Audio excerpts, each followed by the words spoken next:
لیکن ہوش و حواس میں ایک مسلمان ٹک ٹاک پر اپنا ویڈیو ڈالے، فیس بک پہ اپنا فوٹو ڈالے، اپنے چہرے کا، اپنے ہاتھوں کی مہندی کا، یا سر سے لے کر پاؤں تک بہترین لباس پہن کر بے پردہ ہو کر تصویر ڈالے فیس بک پر، اپنی بہنوں کی نکاح کی تصویر ڈالیں کہ دلہن کو بالکل سجایا گیا ہے، اور پھر وہ دلہن اس کی تصویر فیس بک پر ڈالی جائے۔ شرم آنا چاہیے کہ ایک عورت اپنی زینت کا مظاہرہ پرائے مردوں کے سامنے کر کے ان کی داد، ان کی تعریف چاہے، ان کی نگاہوں میں اپنا مقام بنانا چاہے کہ یہ بھی عورت بہت خوبصورت ہے، اس کو شرم آنا چاہیے۔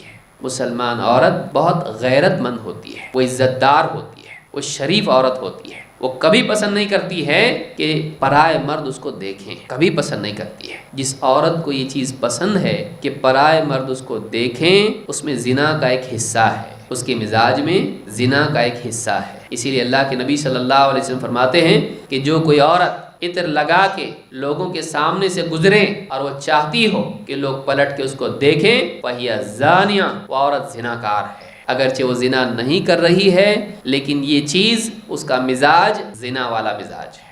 اللہ تعالی ہم سب کی حفاظت فرمائیں، ہماری ماں و بہنوں کی حفاظت فرمائیں۔ یہ مزاج بدلنے کی ضرورت ہے۔